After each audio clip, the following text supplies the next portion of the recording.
ओंकारबिंदुसहितं व्याप्तं येन चराचरं तत्पदं दर्शिनुतं येन परमानन्दं सद्गुरुम्। त्वमेव माता च पिता त्वमैव बन्धु च सखा त्वमैव विद्या च द्रविणं त्वमैव सर्वं मम देवदेव। ये वाल्मीकि रामायण के महात्म का 5वां अध्याय है, पंचमो अध्याय। इस अध्याय की जो विषय वस्तु है वो विधि कैसी होना चाहिए सुनने की, और उसकी महिमा, और उसको सुनने के बाद जो फल मिलता है उसका इसमें वर्णन आया है। जब नारद जी ने सनक सनंदन सनत कुमार और सनातन को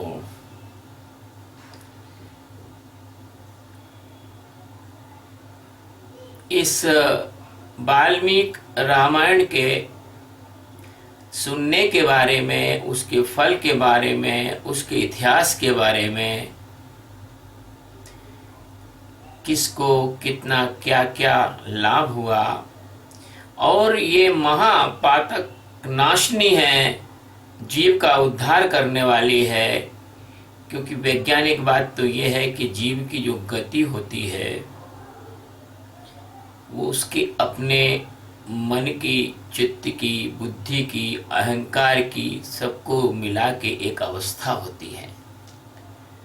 उस अवस्था के अनुसार उसके अंत में, जब उसकी मृत्यु के समय उसकी मति होती है, सो अंत मता सुगता, इस प्रकार उसकी जो कुल मिलाकर उस जन्म में चेतना का प्रवाह जिस ओर होता है उसी तरह की उसकी गति होती है। जैसे भगवान श्री कृष्ण ने गीता में कहा था कि जो प्रेत को पूजते हैं वो मरने के बाद प्रेत योनि को ही प्राप्त होते हैं। जो भूत को पूजते हैं वो भूत योनि को ही प्राप्त होते हैं। जो इंद्र को पूजते हैं वो इंद्र लोक में ही जाएंगे। जो विष्णु को पूजते हैं वो विष्णु लोक में ही जाएंगे। जो शिव को पूजते हैं वो शिव लोक में जाएंगे।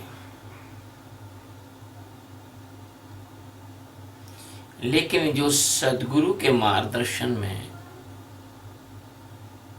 सर्वत्र व्याप्त आत्म स्वरूप सच्चिदानंद परमात्मा का आत्म ज्ञान करते हैं, वो न चंद्रलोक में जाते हैं, न सूर्यलोक में जाते हैं, न इंद्रलोक में जाते हैं, न ब्रह्मलोक में जाते हैं, न पितरलोक में जाते हैं, न भूतलोक में जाते हैं, न प्रेतलोक में जाते हैं, न विष्णु लोक में जाते हैं। वो मुक्त हो जाते हैं।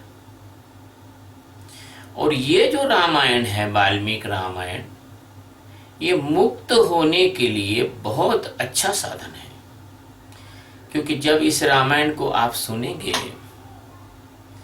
तो आपकी जो मन, बुद्धि, चित्त की अवस्था और वृत्ति है, और विचार है, और संकल्प है, और लालसा है, और इच्छा है,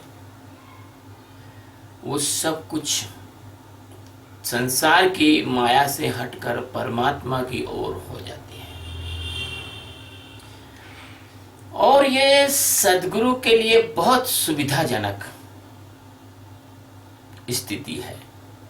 इसलिए हमारे ऋषि मुनियों ने कहा है कि भाई पहले तमोगुण से रजोगुण में आओ, रजोगुण से सत्वगुण में आओ। जब सत्वगुण ठीक ठाक हो जाएगा, पवित्रता आ जाएगी बोलने में, चालने में, भोजन में, आचरण में, विचार में, भावनाओं में, कामनाओं में, संवेगों में, चेतना में, तब सद्गुरु को आसान होता है, क्योंकि उसमें श्रद्धा हो जाती है, विश्वास हो जाता है, संकल्प मजबूत हो जाता है। तो ये जो वाल्मीकि रामायण है, ये सब कुछ मजबूत संकल्प, मजबूत प्रेम, मजबूत भक्ति और शुद्धता, पवित्रता, भोजन में, चलने में, बोलने में, व्यवहार में, आचरण में, सब में परिमार्जन करती है। इसलिए कहा गया है कि मोक्षदायिनी है। इसका पूरा साइंटिफिक कारण यही है। तो फिर जो है सूत जी कहते हैं, अब वो नारद जी और उनका जो संवाद है उसमें वो मूलतः जो सूत जी सुना रहे हैं वो संवाद, तो सूत जी ने ऋषियों से कहा कि रामायणस्य महात्म्यं श्रुत्वा प्रीतो मुनीश्वरः सनत्कुमारः प्रपच्छ नारदं मुनि सत्तमम्। रामायण का महत्व सुनकर जो मुनीश्वर सनत कुमार थे, सनत कुमार थे, बहुत प्रसन्न हो गए। उन्होंने मुनियों में श्रेष्ठ नारद जी से फिर जिज्ञासा की और फिर पूछा। देखो, यद्यपि सनक, सनंदन, सनत कुमार ये चारों ब्रह्मवेत्ता हैं, आत्मज्ञानी है, महापुरुष हैं, सच्चिदानंद परमात्मा का ही रूप है, प्रकट रूप है, और नारद जी भी बिल्कुल उनके ही समान हैं। लेकिन जैसे तुम मिठाई एक दिन खा लेते हो तो तुम्हारा मन भर जाता है क्या? तुम 2 दिन बाद फिर खाते हो, 4 दिन बाद फिर खाते हो। जैसे तुम पानी पी लेते हो सुबह, तो क्या फिर पानी नहीं पीते हो, फिर 2-4 घंटे बाद फिर पीते हो। भोजन करते हो तो 2 बार, 1 बार नाश्ता, 2 बार भोजन करते हो, बाल भोग के बाद 2 बार भोजन। ऐसे ही भगवान का जो गुणानुवाद है, भगवान का जो प्रेम है, ये प्रति सेकंड, प्रति क्षण हमारे हृदय में प्रवाहित होना चाहिए। इसलिए इस प्रेम को प्रवाहित रखने के लिए ये आपस में एक दूसरे से भगवत चर्चा करते हैं, और इसके पीछे इस जगत का कल्याण भी निहित है कि भाई ये जब चर्चा करेंगे तो ये चीज संसार, ये चीज सृष्टि सुरक्षित रहेगी किसी न किसी रूप में। अभी मैं बोल रहा हूँ, ये भी नष्ट नहीं होगा। प्रकृति में कुछ भी नष्ट नहीं होता, ज्ञानियों के द्वारा किया हुआ हर कृत्य सुरक्षित होता है। तो कोई ना कोई माध्यम बनेगा और इसका लेखन होगा, इसका संसार में प्रचार प्रसार होगा, ये इसका रहस्य। तो सनत कुमार बोलते हैं कि रामायणस्य महात्म्यं कथितं वे मुनीश्वरः इदानीं श्रोतुमिच्छामि विधिं रामायणस्य च। मुनीश्वर, आपने रामायण का महात्म्य कहा, अब मैं उसकी विधि सुनना चाहता हूँ कि रामायण को किस प्रकार से सुनना चाहिए। एतच्छापि महाभागा मुने तत्वार्थ कोविद कृपया पर्याविष्टो यथावद वक्तुम महर्षि। महाभाग मुने, आप तत्वार्थ ज्ञान में कुशल हैं। जो तत्वार्थ ज्ञान में कुशल होता है उसको कोविद कहते हैं, और जो भाषा ज्ञान में कुशल होता है उसको कवि कहते हैं। कवि कोविद रामचरितमानस में आया है।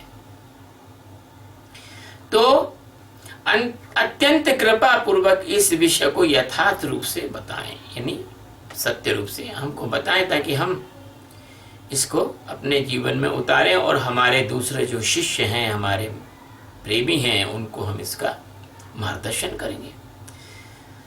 नारद उवाच, नारद जी ने कहा, रामायण विधिं चैव शृण्वं सुसमाहिताः सर्वलोकेषु विख्यातम स्वर्ग मोक्ष विवर्धनम।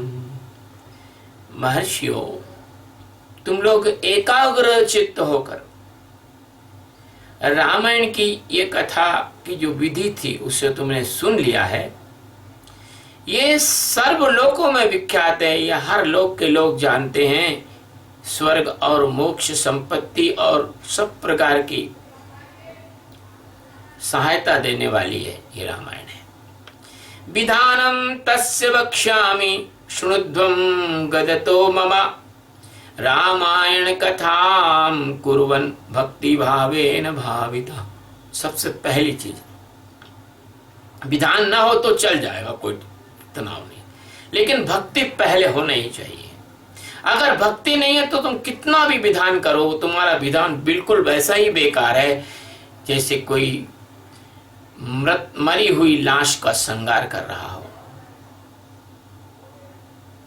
अब लाश का श्रृंगार करने से कुछ भी नहीं होने वाला, वो तो दिन ब दिन घंटे घंटे सड़ जाएगी, बदबू मारेगी। इसलिए बिना भक्ति भाव से भावित हुए ये तो भाई कोई फल मिलने वाला इससे बिना भक्ति भाव के बहुत मुश्किल है, क्योंकि भक्ति जो है वो ज्ञान का प्राण है।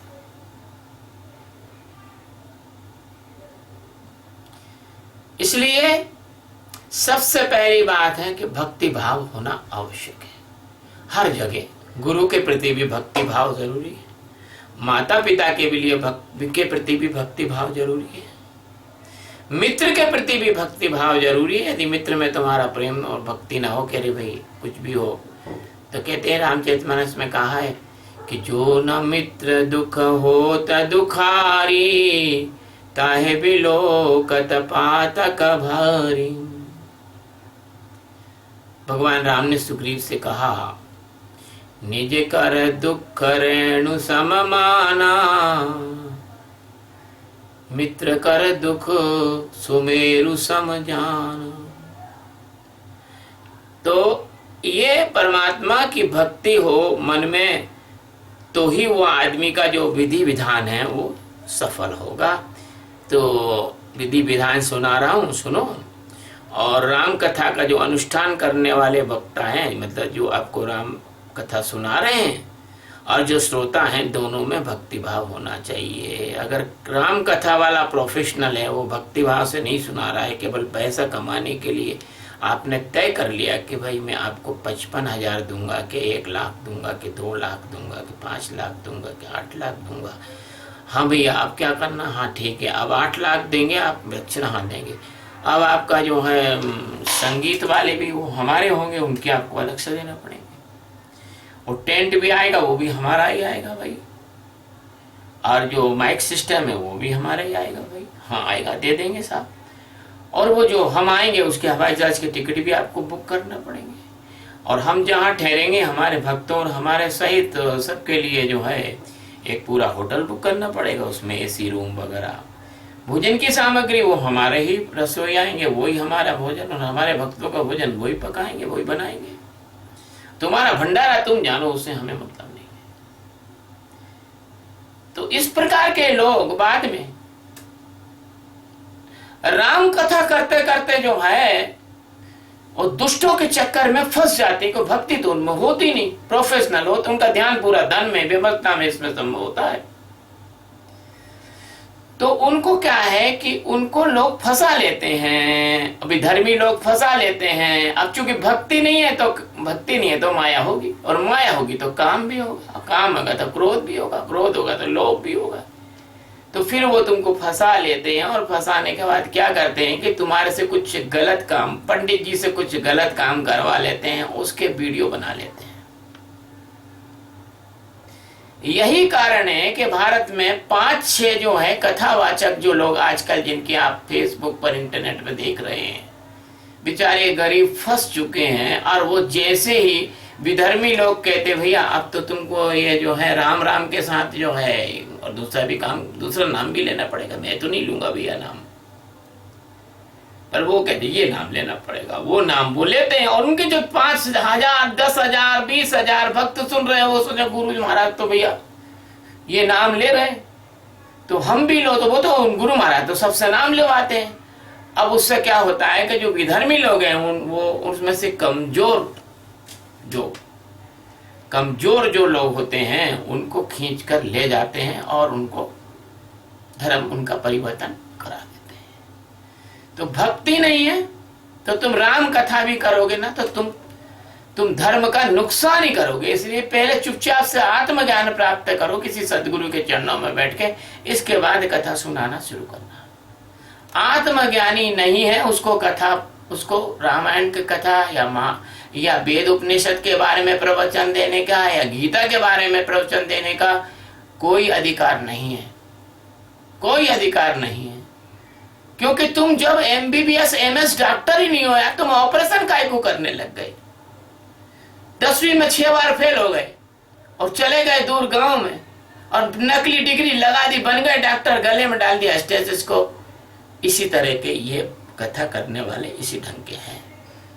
मैं नहीं कहूंगा कि मुझे क्षमा करना, मैं बिल्कुल सत्य वही बोल रहा हूँ। भक्ति प्रथम है, चाहे गुरु के प्रति हो, चाहे माता पिता के प्रति हो, चाहे मित्र के प्रति हो, चाहे राष्ट्र के प्रति हो, चाहे समाज के प्रति हो। भक्ति नहीं तो कुछ भी नहीं, क्योंकि भक्ति ही प्राण है। मैं तो कहता हूं एक बार ज्ञान नहीं होगा तो चलेगा, भक्ति हो, भक्ति पहले चाहिए। और भक्ति होना चाहिए। अब भक्ति भगवान में होगी तो तुम तो नहीं जानते, पर भगवान तो जानता है कि तुम भक्ति रखते हो, तो भगवान तुम्हें सदगुरु की मार्गदर्शन की व्यवस्था अपने आप कर देगा। तो कथा में सबसे पहले है भक्ति है। येन चीणेन पापानां कोटि कोटि प्रणश्यति चैत्रे मासे कार्तिके च पंचम्यामथवा अभेतुम। उस विधि का पालन करने से करोड़ों पाप नष्ट हो जाते हैं। चैत्र और माघ कार्तिक मास के शुक्ल पक्ष की पंचमी तिथि को कथा प्रारंभ करना चाहिए। ये पंचमी तिथि क्यों बताई है? अब ये तो ऋषि मुनियों को वैज्ञानिक थे, बहुत बड़े आध्यात्मिक वैज्ञानिक थे, उनको पता था कि पंचमी तिथि क्यों बताई है। लेकिन मेरी तो छोटी सी बात मैं आपको बता दूं। पंचमी का मतलब होता है कि जो 5 तत्व हैं इनसे यात्रा शुरू होती है जीवात्मा की। सबसे पहले व्यक्ति को तत्व शुद्धि करना होती है, तत्व से परे होना होता है। तत्व से परे 5 तत्वों से अपने आप को अलग हटाकर, और 6वां तत्व जो है वो गुरु द्वारा दिया हुआ ज्ञान तत्व है, ध्यान तत्व है, साधना तत्व है, उसमें स्थिर होना चाहिए। इसलिए पंचमी तिथि है। संकल्प तु ततः कुर्यात् स्वास्ति वाचन पूर्वकम अहोविर्नवभिः श्राव्यम रामायण कथामृतम। पहले स्वास्तिक वाचन करें, पहले संकल्प करेंगे कि भाई हम संकल्प करते हैं कि हम इतने दिन ये कथा को सुनेंगे, हम 9 दिनों तक रामायण की अमृतमयी कथा को सुनेंगे। संकल्प कर लिया, बंध गए, अब भले कुछ भी हो जाए संकल्प तोड़कर नहीं जाएंगे। चाहे तुम्हारा मित्र फोन करके बुला रहा है कि भैया आ जाओ यार 1 दिन के लिए, भैया नहीं, हमने कथा सुनने का संकल्प कर लिया, 9 दिन के बाद ही बात करना। संकल्प बहुत बड़ी चीज होती है। इसलिए राम ने सुग्रीव के साथ अग्नि को साक्षी लेके मित्रता का संकल्प किया। जब तुम्हारा विवाह होता है तो अग्नि के 7 फेरे लेके तुम 7 वचन देके संकल्प करते हो। जब सदगुरु तुम्हें दीक्षा देता है तो हाथ में जल लेकर तुम संकल्प करते हो। कोई सदगुरु हाथ में दीपक रख के भी संकल्प दिलाते हैं। तो संकल्प जो है वो बहुत जरूरी है। भोले बाबा क्या कहते हैं कि संकल्प सच्चा है यही, विश्वेश ही करतार है, जग का नियंता है वही, दुनिया का पालनहार है। तो संकल्प है कि जो भगवान है वो जग के नियंता है, करतार है, सबके पालन करने वाले हैं, और हम भगवान से विमुख होकर जीव भाव में आके जन्म मरण में घूम रहे हैं 84 लाख योनियों में, तो हम भगवान के उस शुद्ध स्वरूप को प्राप्त करके ये जन्म मरण का ये सूक्ष्म शरीर, स्थूल शरीर, कारण शरीर, इस तीनों शरीर से मुक्त होकर परमात्मा के शुद्ध सच्चिदानंद तत्व में लीन हो जाएं। तो यही संकल्प ज्ञानी दिलाते हैं। और अज्ञानी जो होते हैं, कर्मकांडी जो होते हैं, और जो धन के लोलुप जो होते हैं, वस्तु वस्त्र सोना चांदी हीरा मोती कमाने वाले जो लोग होते हैं, वो आपको ये संकल्प नहीं दिलाते। आज तक किसी भागवत या रामायण कथा में मैंने नहीं सुना किसी कथा वाचक के मुंह से कि हम आत्मज्ञान को प्राप्त करेंगे, ये संकल्प कर लो। मैंने तो नहीं सुना। अज्ञान काल में बहुत लोगों को चख के आया हूं।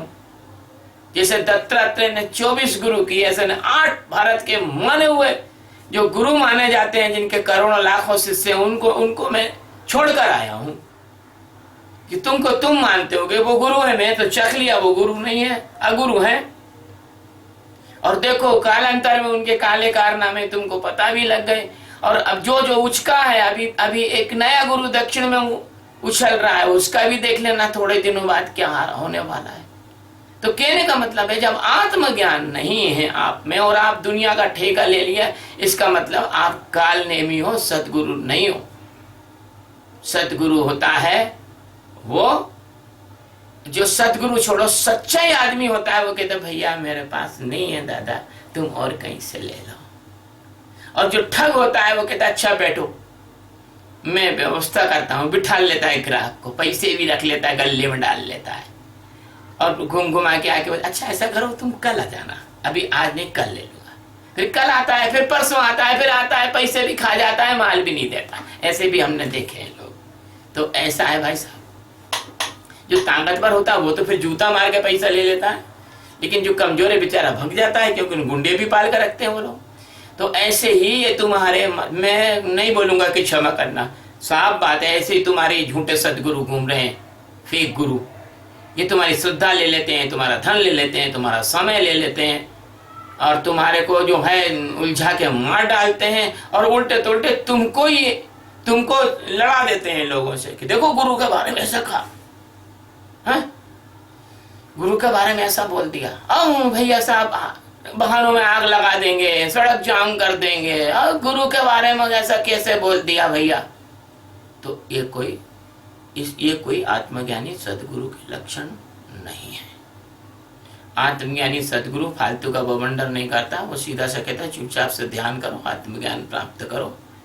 कोई हमारी निंदा भी कर रहा हो तो तुम उसकी निंदा कर रहा है, तुम भी कह देना हाँ भाई ठीक है, तुम जैसा समझो, हम तो क्या करें, वो गुरु बन गए हमारे, तो हमने तो बना लिए, तुम जानो तुम्हारा काम करें। मतलब आत्मज्ञानी गुरु का शिष्य सेवा ध्यान और आत्म कल्याण के अलावा माया की किसी भी गतिविधि में कभी उलझता नहीं, और गुरु उसको उलझने नहीं देता है। सीधी सी बात है। तो अद्य प्रभत्यहं राम श्नोमि त्वत्कथामृतं प्रत्यहं पूर्णतामेतु तव राम प्रसादता। अद्य प्रभत्यहं राम श्नोमि त्वत्कथामृतं प्रत्यहं पूर्णतामेव तव राम प्रसादता। ये संस्कृत है भाई साहब, समझना है आपको। तो अध्ययन आज से प्रतिदिन मैं आपकी अमृतमयी कथा को सुनूंगा, और यह आपके कृपा प्रसाद से परिपूर्ण है। प्रभु मुझ पर कृपा करना। प्रत्यहं दंत शुद्धिं च अपामार्गस्य शाखया कृत्वा स्नादित विधिवत राम भक्ति परायण। मैं नित्य प्रति अपमार्ग की शाखा से दंत शुद्धि करके राम भक्ति में तत्पर हो, और विधि पूर्वक स्नान करके जो है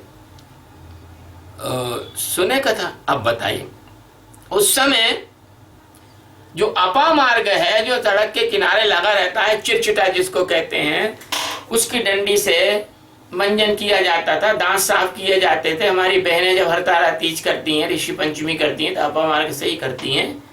और इसको कहते हैं, अपमार्ग को चिरचिटा भी बोलते हैं। और बहुत अच्छी औषधि है ये। लेकिन उस जमाने में ना तो टूथपेस्ट थे, ना टूथब्रश थे। लोग जो हैं दतौन करते थे वृक्षों की, कोई बबूल की, कोई नीम की, कोई अपामार्ग की। तो जिसकी प्रवृत्ति है वैसी उसको दतौन कर लेना चाहिए।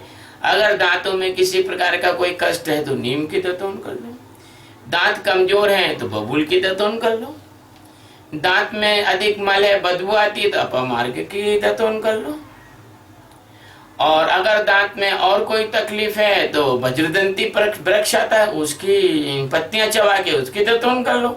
कैसे भी करके शुद्ध होके नहा धो के कथा के स्थान पर आ जाने का है। स्वयं च बंधुभिः सार्धं शृणुयात् प्रयतेन्द्रियः स्नानं कृत्वा यथाचारं दन्तधावन पूर्वकं शुक्लांबरधरा शुद्धो गृहमागत्य वाग्यतः प्रक्षाल्य पदावाच्यस्य स्मरे नारायणं प्रभुं। अपनी इंद्रियों को एकदम संयम रखते हुए अपने भाई बंधुओं के साथ स्वयं कथा सुने। पहले अपने कुल के आचरण के अनुसार दंत धावन पूर्वक बढ़िया स्नान करें और सफेद वस्त्र धारण करें, शुद्ध हों और घर आकर मौन भाव से दोनों पैरों को धोने के पश्चात आचमन करके भगवान नारायण का स्मरण करें। आपको मैं बताऊं, बहुत सारे लोग हैं दुनिया में जो नहाना भी नहीं जानते। नहा लेते हैं, पानी डाल देते हैं, साबुन लगाते हैं, फटाफट ऊपर से पानी डाल लेते हैं और बाल सिर धो लेंगे, दाढ़ी मतलब दाढ़ी तो खैर रखते बहुत कम है, लेकिन धो लेंगे बदन, काख भी नहीं धोंगे, रान भी नहीं धोंगे, उंगलियों के बीच का जो पैरों की उंगलियों का स्थान भी धोंगे, कान के पीछे का स्थान भी नहीं धोंगे और पीछे का ढेका भी नहीं धोंगे। इससे फिर उनको फिर बीमारी होती है, दाद होती है, खाज होती है, खुजली होती है, बवासीर होती है, कांख के अंदर फुंसियां होती हैं। नहाना ही नहीं जानते। हमने देखा बहुत से लोगों को नहाना ही नहीं जानते हैं, क्योंकि हम तो बहुत से लोगों के साथ में रह के आए हैं। साधु संत भी नहाना नहीं जानते हैं, इनको तो छोड़ दो सांसारियों को तो। और अपने जो ऐसे गुप्त स्थान हैं उनकी भी ढंग से साफ सफाई नहीं करते हैं।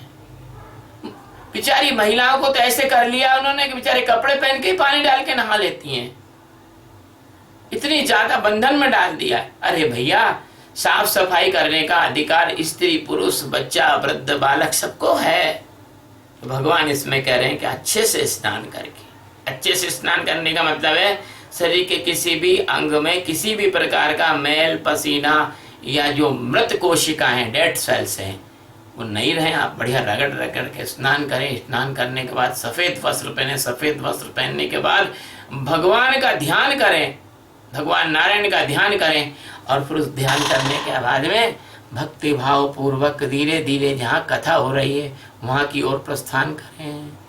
नित्यं देवार्चनं कृत्वा पश्चात् संकल्प पूर्वकम रामायण पुस्तकम च अर्च एद भक्ति भाविता। फिर प्रतिदिन देव पूजन करके संकल्प पूर्वक भक्ति भाव से रामायण का पूजन करें। रामायण का पूजन क्यों करें? भाई रामायण का पूजन इसलिए करें कि जो तुम सुनोगे उसके प्रति तुम्हारी श्रद्धा तो होना चाहिए। आवाहनासनाधश्च गंध पुष्पादिभिर्वृति ओम नमो नारायण एदि पूजेद भक्ति तत्परः। व्रति पुरुष आवाहन यानी परमात्मा को पुकारना।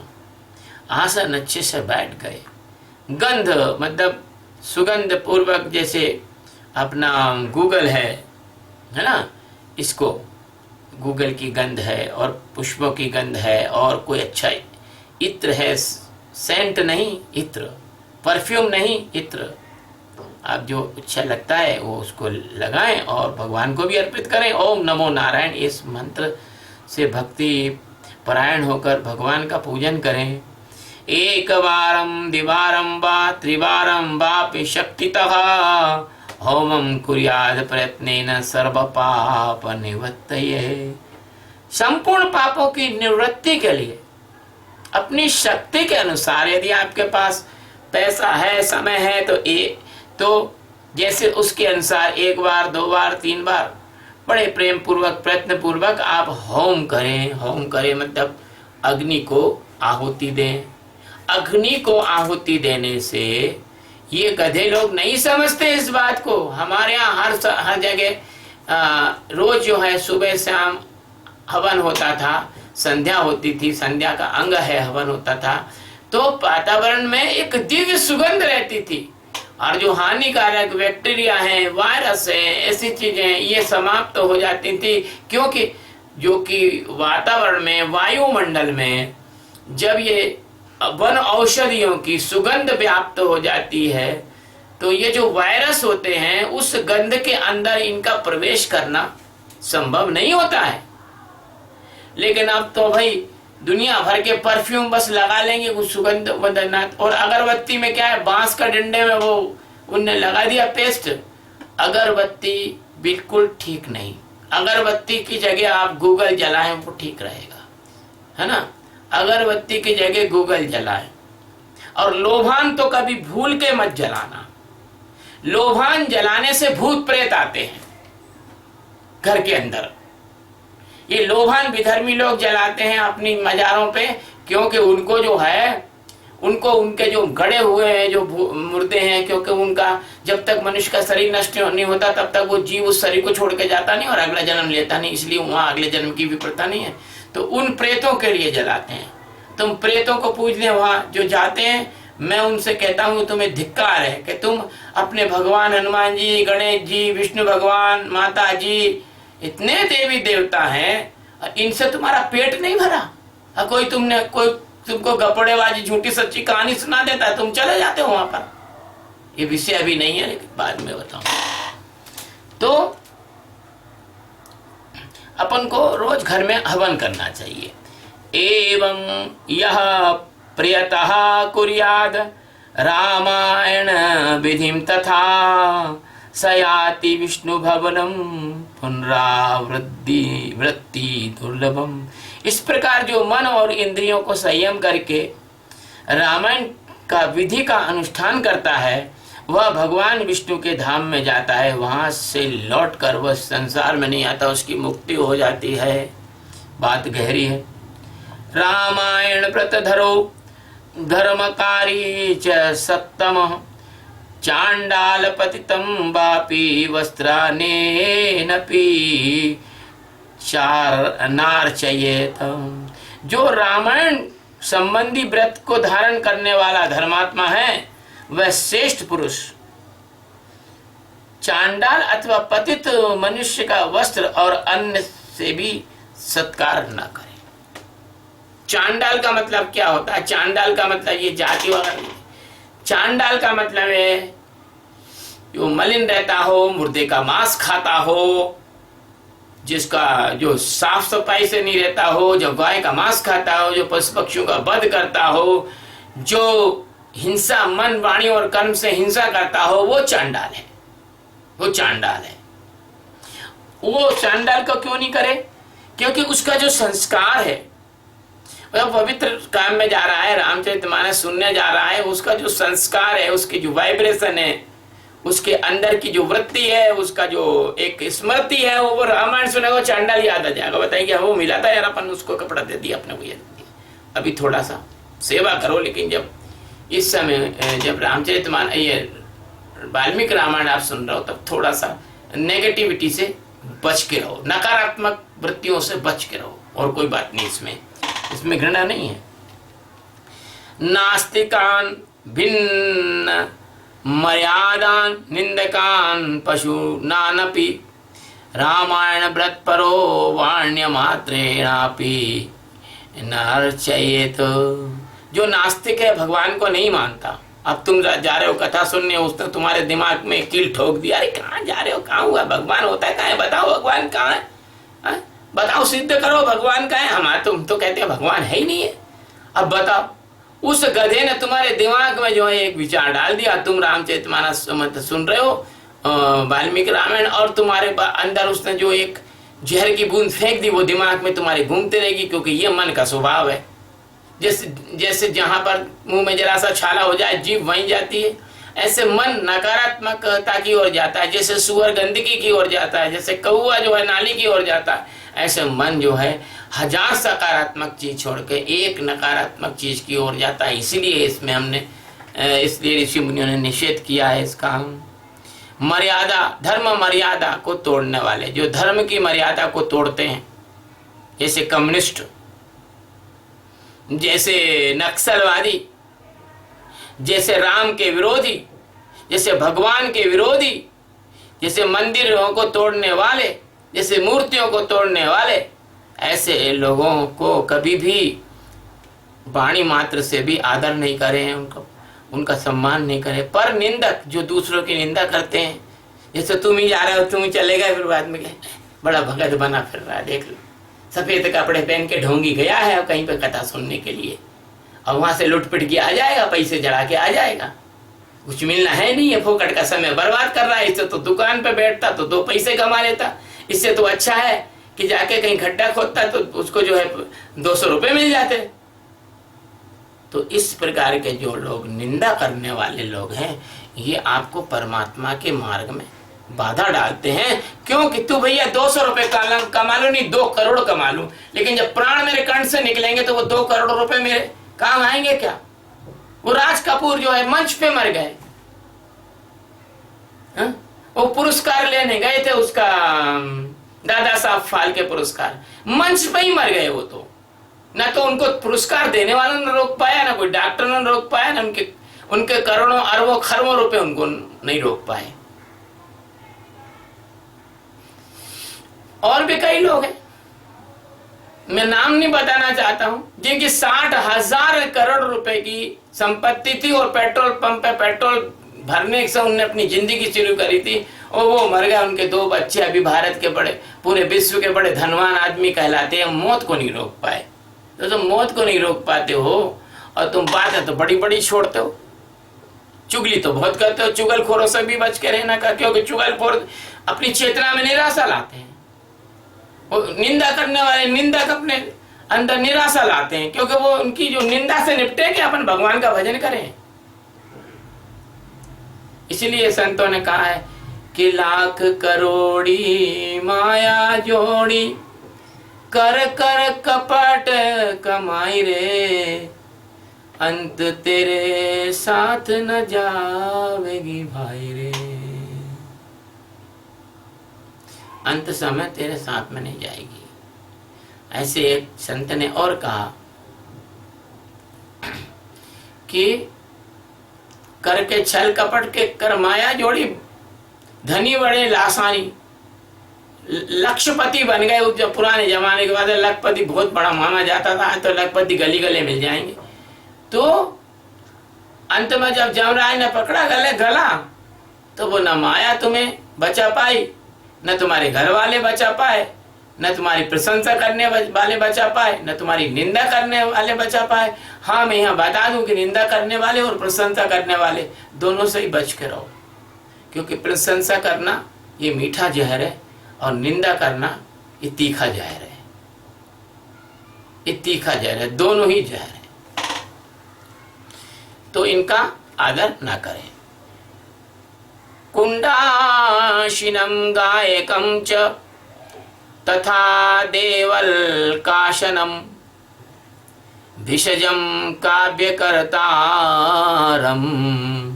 देवद्विज द्विज विरोधिनम, परान्नलोलुपम चैव परस्त्री निरतम तथा, रामायण व्रत परो वाङ्मात्रेणापि नार्चयेत। ये सारी जो बातें बता रहे हैं, ये आप में भी हो ना, आप भी इनसे अलग हटो, आप भी किसी की निंदा मत करो। आप भी भक्ष मत खाओ, आप भी नास्तिकता के विचार न लाओ, आप भी चुगलखोर मत बनो।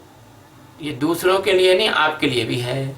जो पति के जीवित रहते ही पर पुरुष के साथ समागम से माता द्वारा उत्पन्न किया गया है, उस जारज पुत्र को कुंड कहते हैं।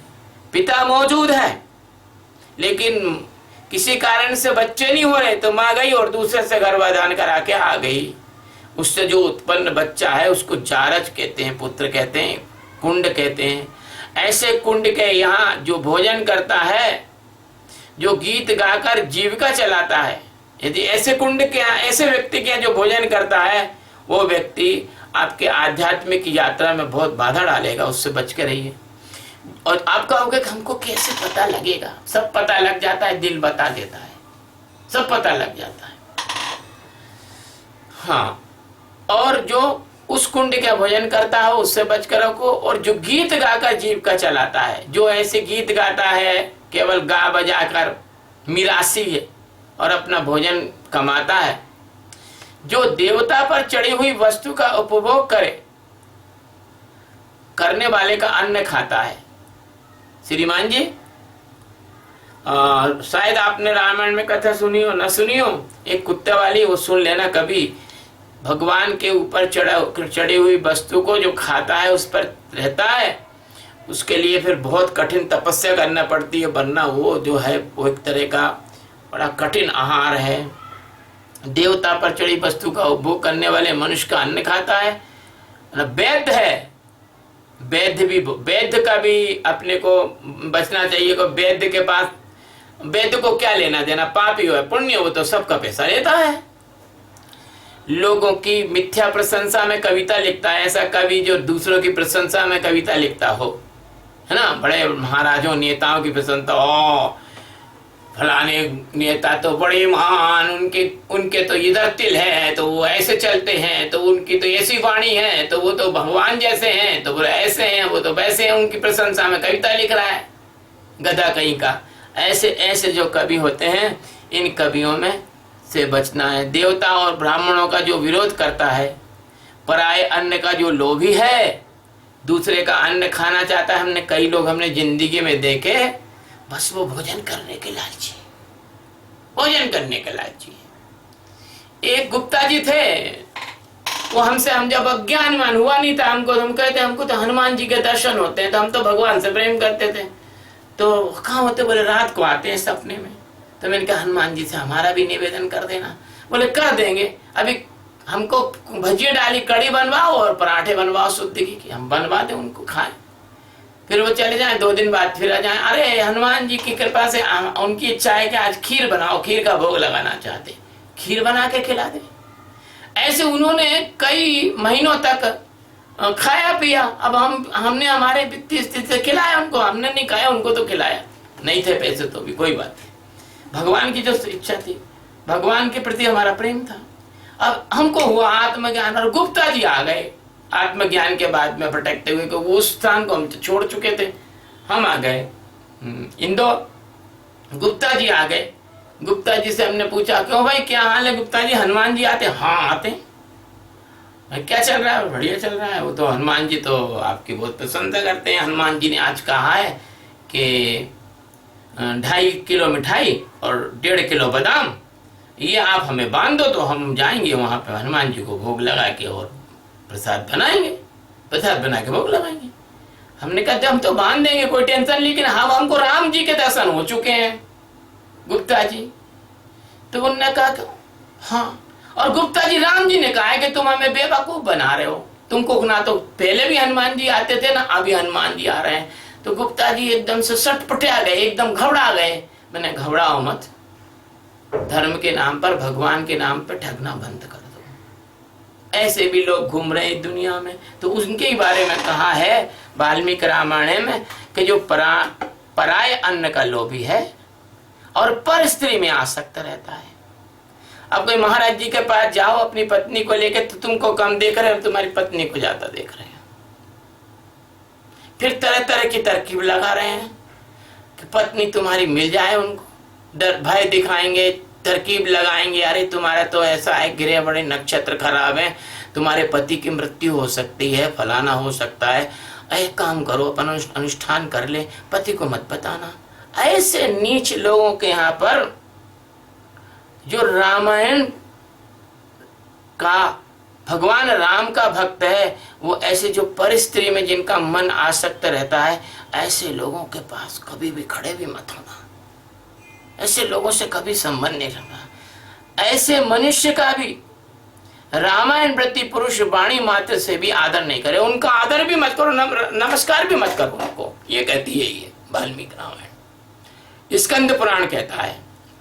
क्योंकि ऐसा करने से क्या होगा, तुम जो है जैसे अपन नहा धो के आके सुअर को गले नहीं लगाते भैया। अच्छा, नहा धो के आ रहे हैं साहब, और नहाने के बाद सुअर को गले लगा के फिर मंदिर जाते हो क्या?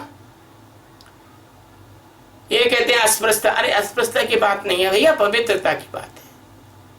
अगर दूषित व्यक्तियों के साथ हम खड़े होंगे तो भैया कहते हैं कि काजल की कोठरी में लाखों सियाणो जाए, एक रेख लागी पे लागे है ना। इसलिए ये संसार एक तरह की काजल की कोठरी है, इससे थोड़ा सा सावधान रहना। जाना ही नहीं है, माया में जाओ ही मत, भगवान में ही रहो। इत्ये बमादिभिः शुद्धो वशी सर्व हिते रतः रामायण परो भूत्वा पराम सिद्धि गमिष्यति। इस प्रकार दोषों से दूर और शुद्ध होकर जितेंद्रिय और सबके हित में तत्पर रहते हुए रामायण का आश्रय लेता है, वो परम सिद्धि को प्राप्त होता है। अब बहुत बहुत महत्वपूर्ण श्लोक आ रहा है, और ध्यान से सुनना है। नास्ति गंगा समम तीर्थम नास्ति मात्र समो गुरुः नास्ति विष्णु समो देव नास्ति रामायणात् परम। गंगा के समान कोई तीर्थ नहीं, माता के समान कोई गुरु नहीं, भगवान विष्णु के समान कोई देवता नहीं, और रामायण से बढ़कर कोई उत्तम वस्तु नहीं। नास्ति वेद समम शास्त्रम नास्ति शांति समम सुखम नास्ति शांति परम ज्योतिर्नास्ति रामायणात् परम। वेद के समान कोई शास्त्र नहीं, शांति के समान कोई सुख नहीं, शांति से बढ़कर ज्योति और रामायण से उत्कृष्ट कोई काव्य नहीं। नास्ति क्षमा समम सारम नास्ति कीर्त समम धनम नास्ति ज्ञान समो लाभो नास्ति रामायणात् परम। क्षमा के समान कोई बल नहीं, और वही क्षमा करने के योग्य है जो बलवान हो। कमजोर क्षमा नहीं कर रहा है, आप दो चांटे मार दिया, जाए यार मैंने तेरे को क्षमा किया, अरे तू करेगा क्या, ताकत तो है नहीं तेरे में। लेकिन जो आदमी बलवान है, जैसे भगवान विष्णु को भृगु जी ने लात मारी, तो भगवान विष्णु बलवान है, वो क्षमा कर दिया उन्होंने, है ना। तो कीर्ति के समान कोई धन नहीं है। अगर आपके पास कीर्ति है तो आपका धन से भी ज्यादा है। एक बात छोटी सी याद आई तो आपको सुना दूं, आपको आनंद भी आएगा। एक ठाकुर साहब थे, वो उनके पास को पैसे की कमी पड़ गई, तो एक साहूकार से बढ़िया से वो उधार पैसे लेने गए। गरीबी आ गई थी, पैसे थे नहीं उनके पास। तो बढ़िया ने पूछा कि हाँ मैं दे तो दूंगा उधार पैसे, पर तुम गिरवी क्या रखोगे। तो उन्होंने कहा कैसी बात करता है, हम ठाकुर हैं, हम छत्री हैं, हम वचन के पक्के हैं, गिरवी क्या रखेंगे, हमारा वचन है। तो नहीं कुछ तो रखना पड़ेगा। तो ठाकुर साहब ने कहा हम एक मूछ का बाल गिरवी रखते हैं। तो ला तोड़ कर दिया, बनिया ने लिया और आती शीशे से देखा, हाँ देख के बोलता अरे ये तो नकली बाल है, दूसरा दो। नहीं दूसरा नहीं मिलेगा, यही बाल मिलेगा, ये असली बाल है। तो ना हाँ सही में तुम ठाकुर हो। बाल रख लिया डिब्बी में, ठाकुर साहब को 5,000 रुपये दे दिए। एक लफंगा सुन रहा था, देख रहा था, तो ये तो बहुत अच्छी बात है। लफंगा गया आधा घंटे बाद, भाई हमको पैसे की जरूरत है, कपड़े मपड़े पहन लिया, तिलक लगा लिया, पगड़ी बांध ली, ठाकुर बन के चले गए, तलवार भी हाथ में ले ली। गए, उनको पैसे की जरूरत है। बोले कितने? बोले 10,000 रुपये मिल जाएंगे। क्या क्या गिरवी रखो? क्या गिरवी रखेंगे? हम ठाकुर हैं, खानदानी, बाल रखेंगे और क्या रखेंगे मुझ का? जब दो दिया। उसने देखा नहीं नहीं ये बाल ठीक नहीं है, दूसरा बाल दो। तो उसने लो 5 बाल लो दिया। उसने 5 बाल उखाड़ के दे दिए मुझ के। बनिया उठा, एक लात मारी, मिला के तुम ठाकुर नहीं हो सकते, निकलो यहां से। इसको कहते हैं कीर्ति। ठाकुर की कीर्ति थी। कीर्ति के समान कोई धन नहीं है। हमारे यहाँ पर अभी भी ऐसे कई समुदाय हैं जिन्होंने अपने प्राण न्यौछावर कर दिए, लेकिन अपने धर्म से नहीं डिगे। तो ज्ञान के सदस्य कोई लाभ नहीं है, और रामायण से बढ़कर कोई उत्तम ग्रंथ नहीं है। तदत्ते वेद विदुषे गाम तद्दास्य सददक्षिणाम रामायणं पुस्तकं चैव वस्त्रालंकारणादिकम। रामायण के अंत में वेतज्ञ वाचक को दक्षिणा सहित गौ का दान करें, उन्हें रामायण की पुस्तक और वस्त्र आभूषण आदि दें। ये इन्होंने इसमें घुसड़ा हुआ है श्लोक। क्यों? कि भैया जब ये रामायण आपको ज्ञान दे रही है, आपको मोक्ष दे रही है, तो अब आपको ये इसमें ये निर्देश देने की क्या जरूरत है भक्तों को? हम ब्रह्मवेत्ता हैं, हम जानते हैं क्या सही है क्या गलत है। भाई जिसको जो देना होगा वो दे देगा। गौदान करें जरूरी है क्या? कोई गरीब आदमी बेचारा वो बकरी भी नहीं खरीद सकता, तो गौदान क्या करेगा तुम्हारे पास? तुमको रामायण की पुस्तक तो तुम पे है ही है, और कितनी पुस्तक इकट्ठी करोगे तुम? वस्त्र आभूषण दे। अरे वस्त्र तो तुम्हारे पास 2-4 जोड़ साल में बहुत होते हैं, और आभूषणों की तुमको क्या जरूरत है? ये तो हम आभूषण इसलिए पहनते हैं कि ये तो भगवान का रुद्राक्ष है, और ये जो है हमारे शिष्य की जो है हमारी शरीर का मोती है, और ये हमको जो है किसी संत ने, किसी सज्जन ने जो है भले अनमनी ढंग से दिया होगा, ये उसको कैलाश मानसरोवर से किसी ने दिया, तो हमें दे दिया, भगवान शंकर ने भिजवा दिया। और ये अभी हम गए थे वैष्णो देवी, वहां पर शिव खोरी, वहां भगवान शंकर की कृपा से माला मिली, तो हम तो भगवान के प्रेम में पहनते हैं, हम किसी से मांग मांग के वस्त्राभूषण थोड़ी पहनते हैं। तो ये बात, ये जो 24वां श्लोक है, इसको इस श्लोक पे आप ध्यान नहीं दें। ये प्रोफेशनल लोगों ने भरा है, ऐसे ही भाई साहब। शास्त्रों में क्या लोगों ने गड़बड़ी भी करी है पैसे कमाने के लिए। रामायण पुस्तकम यो वाचकान प्रयच्छति सयाति विष्णु भवनम यत्र गत्वा न शोचति। जो वाचक को रामायण की पुस्तक देता है वह भगवान विष्णु के धाम जाता है, वहां जाकर उसे कभी शोक नहीं करना पड़ता। ये भी गलत है। रामायण की पुस्तक देना है तो वाचक को मत दो, किसी गरीब को दो, झोपड़ी वाले को दो, जिसके घर में भगवान की रामायण नहीं हो, वाल्मीकि रामायण नहीं हो। वाल्मीकि समाज में अभी अपने भारत में वाल्मीकि समाज के लोग हैं, उनमें उनके पास वाल्मीकि रामायण ही नहीं है, ऐसे लोगों को दे दो। मैं तो ये कहता हूँ रामचरितमानस की पुस्तक खरीदो, झुग्गी झोपड़ियों में लोगों को दो। तुम ऐसा नहीं कर रहे, तभी तो ये धर्म का पतन हो रहा है, लोगों को परमात्मा के बारे में बोध ही नहीं हो रहा है।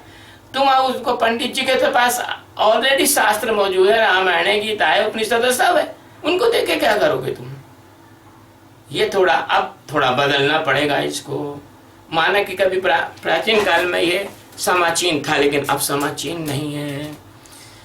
नवाहज फलम कर्तुम शृणु धर्म विदावरः पंचम्या तु समारम्भ्य रामायण कथामृतम कथा श्रवण मात्रेण सर्व पापे प्रमुच्यते।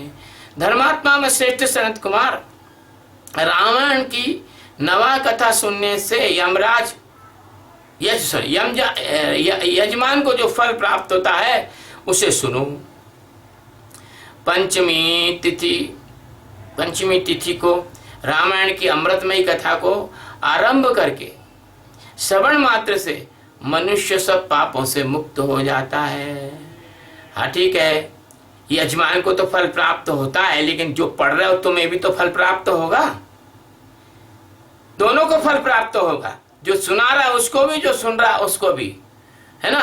और मेरी बात से पंडित तो नाराज हो जाएंगे, क्योंकि उनके धंधे में गड़बड़ी आ जाएगी, क्योंकि कहेंगे अरे स्वामी जी तो यार ऐसा कह रहे हैं कि गौदान नहीं देना चाहिए, आभूषण नहीं देना चाहिए, वस्त्र नहीं देना चाहिए। अरे भैया, भगवान ने 84 लाख योनियों के बाद में आपको मनुष्य का जन्म दिया, और मनुष्य के जन्म में आपको ब्राह्मण का शरीर दिया, और ब्राह्मण के शरीर में आपको शास्त्र के पठन पाठन और लोगों को ज्ञान बांटने का दिया है। तो आप इसको जो है धंधा क्यों बना रहे हो? अरे भगवान की कृपा जिस पर रहती है उसको किसी से मांगने की जरूरत नहीं पड़ती, भगवान खुद ही दे जाते हैं, उसको बिना मांगे दे जाते हैं। कहते हैं कि तुलसी बिरवा बाग के, तुलसी बिरवा बाग के सींचत ही कुमलाए, राम भरोसे जो रहे पर्वत पर हरियाए। अगर तुम कितना भी लोभ लालच करोगे तो भी तुम्हारा जो है मन का जो वृक्ष, जो मन का जो पौधा है वो फिर सूखता रहेगा। आज तो आए 1000 का, कल तो आए थे 1000, आज तो यार 200 भी नहीं आए। ऐसे तुम करोगे तो तुम तो धर्म के बढ़िया हो गए हो। और मैंने देखा है बद्रीनाथ में, केदारनाथ में और अन्य जगहों पर बेचारे गरीब वहां जाते हैं, और जो कर्मकांडी, कुछ सभी पंडित नहीं, कुछ लोग ऐसे होते हैं जो उनको लूट लेते हैं, और बेचारे श्रद्धा के कारण लूट भी जाते हैं। यही तो कारण है भाई साहब के लोगों को सनातन हिंदू धर्म से उनका मन हट रहा है। क्योंकि जहां तुम्हें भक्ति देना चाहिए, प्रेम देना चाहिए, तीर्थों में ज्ञान देना चाहिए, सहयोग करना चाहिए, सेवा करना चाहिए, वहां तुम धंधा कर रहे हो। इससे तो अच्छा हमारा वो भक्ति का जो गीत गाता था वैष्णो देवी के, जिसने गाया था कि कौन सा एक भजन गाया था उसने कि मैं परदेसी हूँ, पहली बार आया हूँ, वो माता के दरबार आया हूँ। वो जो जिसकी हत्या कर दी फिल्म वालों ने, करवा दी, उसने तुमसे अच्छा किया पंडित पुजारियों से। उसने भंडारे खुलवाए, लोगों को भोजन कराया, माता के भक्तों को उसने जो है सेवा की, उसने जो कमाया वो उधर लगाया। लेकिन तुम्हारे तो, मैंने तो नहीं देखा किसी भी तीर्थ में कि किसी तीर्थ पुरोहित के नाम का भंडारा चल रहा हो, या तीर्थ पुरोहित फ्री में लोगों को ठहरने की व्यवस्था करवा रहा हो, मैंने तो नहीं देखा। मैं इसे सनातन हिंदू धर्म को मल कचरे से दूर करना चाहता हूँ, इसलिए मुझे तो कहना पड़ेगा, भले नाराज हो जाए तो हो जाएंगे, क्योंकि मैं तो किसी की दान दक्षिणा पे तो जिंदा नहीं हूँ। चलिए, तो यदि द्वयं कृतं तस्य पुंडरीक फलं लभेत, व्रतधारी तु श्रवणं यः कुर्याद स जितेन्द्रियः, अश्वमेघस्य यज्ञस्य द्विगुणं फलमश्नुते, चतुर्कत्वः श्रुतं येन कथितं मुनिसप्तमः, सलभेत परमं पुण्यमग्निष्टो माष्ट संभवम। यदि 2 बार यह कथा श्रवण की गई हो तो श्रोता को पुंडरीक यज्ञ का फल मिलता है। जो जितेंद्रिय पुरुष व्रत धारण करके रामायण की कथा को श्रवण करता है, सुनता है, वह 2 अश्वमेघ यज्ञों का फल प्राप्त करता है। मुनीश्वरों, जिसने 4 बार इस कथा का श्रवण किया है वो 8 अग्निष्टोम के परम पुण्य फल का भागी होता है। ये हमारे यहाँ पर कैटेगरी है यज्ञ हवन के पुण्यों की। तो पंचकृत्वो व्रतमिदं कृतं येन महात्मनः, अत्यग्निष्टो मजं पुण्यं दुगुणं पाप्नुयान्नरः। जिस मनस्वी पुरुष ने 5 बार रामायण कथा का श्रवण का व्रत पूरा कर लिया है, वो अत्यग्निष्टो यज्ञ के द्विगुण पुण्य फल का भागी होता है, मतलब उससे दुगना फल उसको मिलता है। एवं व्रतम च षड्वारं कुर्यादयन्तु समाहितः, अग्निष्टोमस्य यज्ञस्य फलमष्ट गुणं लभेत। जो एकाग्र चित्त होकर इस प्रकार 6 बार रामायण कथा के व्रत का अनुष्ठान पूरा कर लेता है, वह अग्निष्ठ होम यज्ञ के 8 गुने फल का अभागी होता है। देखो मित्रों, ये जमाना बड़ा व्यस्त है। तुम रामायण की किताब खरीद के ला सकते हो, गीता प्रेस गोरखपुर में 500 रुपए में मिलती है। ये 250-250 रुपए का 1 खंड है, 2 खंड में है, लेकिन तुम्हारे पास समय नहीं है। मैं ये तुम लोगों की सेवा में रामायण का जो है प्रवचन दे रहा हूं, ताकि तुम माता बहनें हैं, रोटी बना रही हैं, झाड़ू लगा रही हैं, काम कर रही हैं, कपड़े धो रही हैं, लगा लें, सुन लें। तुम अपनी कार में लगा लो, सुन लो। तुम जा रहे हो अपने ऑफिस, तुम कभी समय मिल जाए, तुम लेटे हो, आराम कर रहे हो, आराम करते करते सुन लो, तो तुम्हें ज्यादा परेशान होने की जरूरत नहीं है। इसलिए मैं एक एक श्लोक की व्याख्या कर रहा हूं, एक एक श्लोक की, ताकि आप पूरी रामायण को सुन सकेंगे। और नारी वा पुरुषः कुर्यादृष्टकृतो मुनीश्वरः नरमेघस्य यज्ञस्य फलं 5 गुणं लभेत। मनुष्यों सुनो, मुनिवर है ना, मुनिवरों को कह रहे हैं, मुनिवरों सुनो, स्त्री हो या पुरुष, 8 बार रामायण की जो कथा सुनता है वो नरमेघ यज्ञ का 5 गुना फल पाता है। अब ये नरमेघ यज्ञ का लोगों ने बहुत गलत व्याख्या कर रखी है। नरमेघ का मतलब होते गौ मेघ, अश्वमेघ, नरमेघ यज्ञ, इसको काट देते हैं। नहीं, गलत, जो बिल्कुल गलत। नरमेघ यज्ञ का मतलब होता है कि कोई दुष्ट व्यक्ति जो हो, अत्यंत दुष्ट व्यक्ति, उस व्यक्ति को परमात्मा का ज्ञान प्राप्त कराना और उसके अंदर का जो नर होने का जो अहंकार है, नारी होने का जो अहंकार है, उस अहंकार से मुक्त करके उसको आत्मा में ठहराना, यह है नरमेघ यज्ञ। जैसे सौदास को किया, चंडक को किया, अभी अपन ने देखा ना 2 कथाएं, ये है, तो उसको 5 गुना फल मिलता है। नरोप्याप्यथः नारी वा न वारं समाचरेत गोमेघसवजं पुण्यं स लभेत 3 गुणं नरः। जो स्त्री या पुरुष 9 बार इस व्रत का आचरण करता है, उसे 3 गौमेघ यज्ञ का पुण्य प्राप्त होता है। गौमेघ यज्ञ का मतलब है, पहले जो है पुराने समय में गौ को एक निश्चित संख्या के रूप में कहा गया था। जैसे गोपाल अलग है, फिर नंद अलग है, फिर उपनंद अलग है, फिर महानंद अलग है।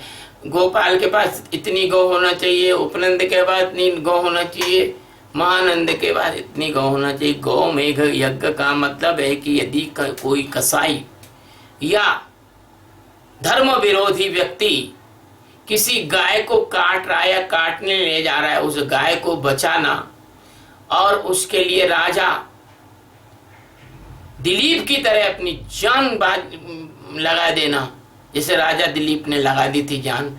अगर गौमेघ का यज्ञ का मतलब गाय काटना होता, भाई साहब, तो क्षमा करना, भगवान राम के पूर्वज जो दिलीप थे ना, वो शेर से गाय को बचाने के लिए अपनी जान का मांस काट काट के शेर को नहीं खिलाते। इसलिए जो विधर्मी हैं, जो हमारे धर्म के विरोधी हैं, जो कम्युनिस्ट हैं, जो भारत धर्म से सनातन धर्म का नाश करना चाहते हैं, वो इन शब्दों की गलत सलत उल्ट सलट व्याख्या करते हैं। गोमेघ का मतलब वो नहीं जैसा इन्होंने प्रचारित कर रखा है। रामायणं तु यः कुर्याच्छान्तात्मा प्रियतेन्द्रियः स याति परमानन्दं यत्र गत्वा न शोचति। जो पुरुष शांत चित्त और जितेंद्रिय होकर रामायण यज्ञ का अनुष्ठान करता है, वह उस परमानंदमय धाम को जाता है, जहां जाकर उसे कभी शोक नहीं करना पड़ता, यानी जन्म मरण में वापस नहीं आना पड़ता।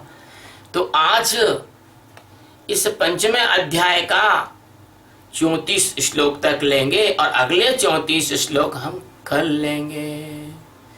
श्री राम जय जय जय राम, श्री राम जय जय राम। भगवान श्री राम सच्चिदानंद परमात्मा, माता सीता के पवित्र चरणों में प्रणाम करते हैं। भगवान भोलेनाथ जो सारे संसार के आत्मा हैं, उनके सारे संसार के सद्गुरु हैं, उनको प्रणाम करते हैं। भगवान हमारे भक्तों पर कृपा बना के रखें। जय हो।